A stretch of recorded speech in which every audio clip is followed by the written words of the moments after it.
নমস্কার বন্ধুরা, আমি পিনাকির কিচেনে আপনাদের সবাইকে স্বাগত। আজ আমি আপনাদের সামনে শেয়ার করতে চলেছি বাঙালিদের একদম পছন্দের একটা রেসিপি, তেলে ঝালে মটন কষা। অনেকে অনেক রকমভাবে মটন কষা তৈরি করে থাকেন, কিন্তু আমি এখানে আপনাদের সহজ পদ্ধতিতে একদম ঘরোয়া উপকরণ দিয়ে বাঙালি আনায় ভরপুর এই মটন কষা রেসিপি তৈরি করে দেখাবো।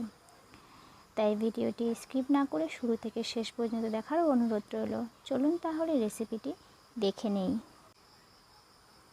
তবে মটন কষা বানানোর জন্য আমি এখানে 600 গ্রামের মতো পাঁঠার মাংস ধুয়ে পরিষ্কার করে জল ছাড়িয়ে নিয়েছি। এবার মটনটাকে ম্যারিনেট করে নিতে হবে।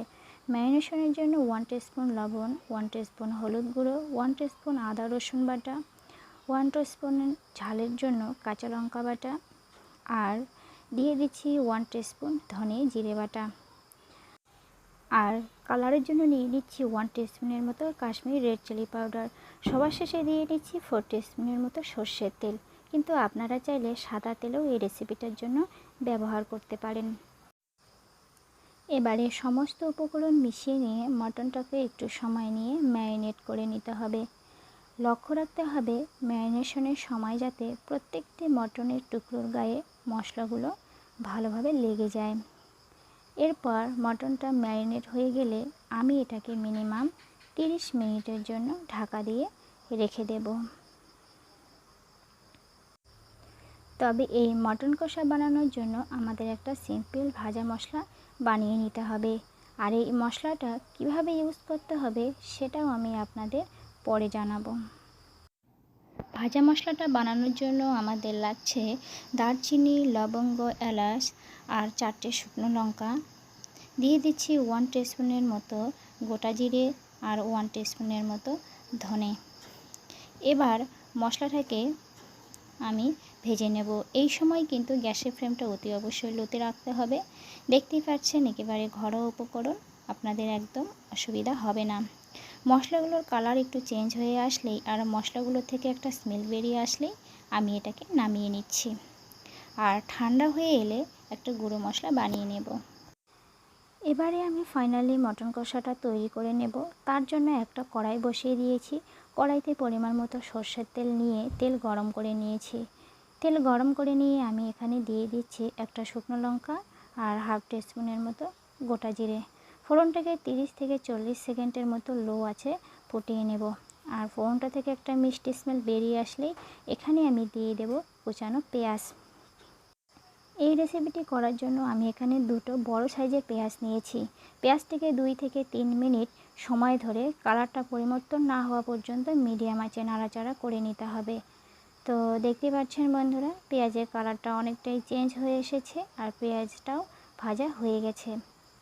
এবারে এখানে দিয়ে দিচ্ছি 1 টিস্পুনের মতো আদা রসুন বাটা। যতক্ষণ না আদা রসুনের কাঁচা ভাবটা চলে যাচ্ছে আমি এটাকে 1 থেকে 2 মিনিট সময় ধরে লো আছে ভেজে নিচ্ছি। আর আদা রসুনের কাঁচা ভাবটা চলে গেলেই আমি এর মধ্যে দিয়ে দেব জিরে বাটা আর ধনে বাটা। জিরে আর ধনের কাঁচা ভাবটা যাতে চলে যায় এর জন্য আমি আরও 2 মিনিট সময় নিয়ে লো আছে মশলাগুলোকে ভাজা ভাজা করে নিচ্ছি। তো দেখুন মশলাগুলো ভাজা ভাজা হয়ে গেছে। এরপর দিয়ে নিচ্ছি ম্যারিনেট করে রাখা মটনগুলো। এবারে মটনটাকে ভালো করে নাড়াচাড়া করে নিচ্ছি। এখানে আমি লবণ আর হলুদ ব্যবহার করলাম না, কারণ মটনগুলো ম্যারিনেট করার সময় আমি স্বাদ মতো লবণ আর পরিমাণ মতো হলুদ দিয়ে নিয়েছি। মটনটাকে আমি মিনিমাম 30 মিনিট সময় ধরে কষিয়ে নেব।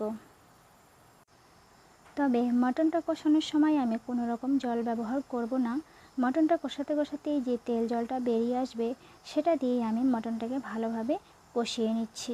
5 মিনিট অন্তর অন্তর আমি মটনটাকে নাড়াচাড়া করে এইভাবে কষিয়ে নিচ্ছি। আর এই প্রসেসটা আপনারা 3 থেকে 4 বার কন্টিনিউ করতে থাকবেন। আশা করছি এই প্রসেসটা আপনাদের নিশ্চয়ই ভালো লাগবে।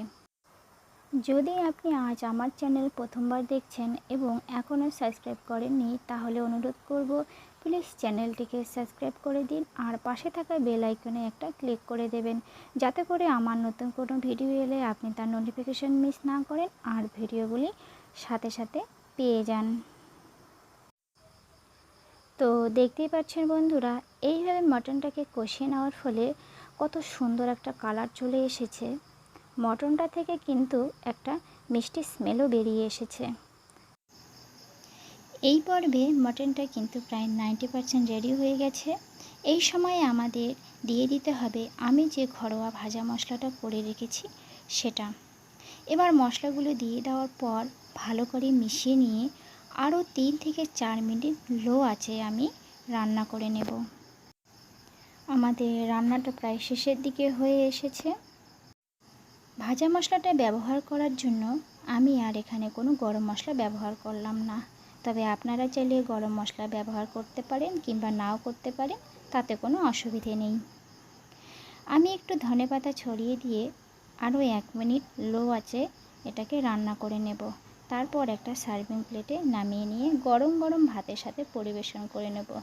তবে আপনারা রুটি, পরোটা কিংবা লুচির সঙ্গেও পরিবেশন করে নিতে পারেন। তাহলে আপনারা নিশ্চয়ই দেখলেন যে কত সহজে কম উপকরণ দিয়ে এই মটন কষাটা বাড়িতে তৈরি করে নেওয়া যায়। আশা করছি এই রেসিপিটা আপনাদের নিশ্চয়ই ভালো লাগবে। ভালো লেগে থাকে ভিডিওটি লাইক করে দেবেন, শেয়ার করবেন, কমেন্ট করবেন আর রিকোয়েস্ট রইল চ্যানেলটিকে অতি অবশ্যই সাবস্ক্রাইব করবেন। দেখা হচ্ছে অন্য কোনো দিন নতুন কোনো রেসিপির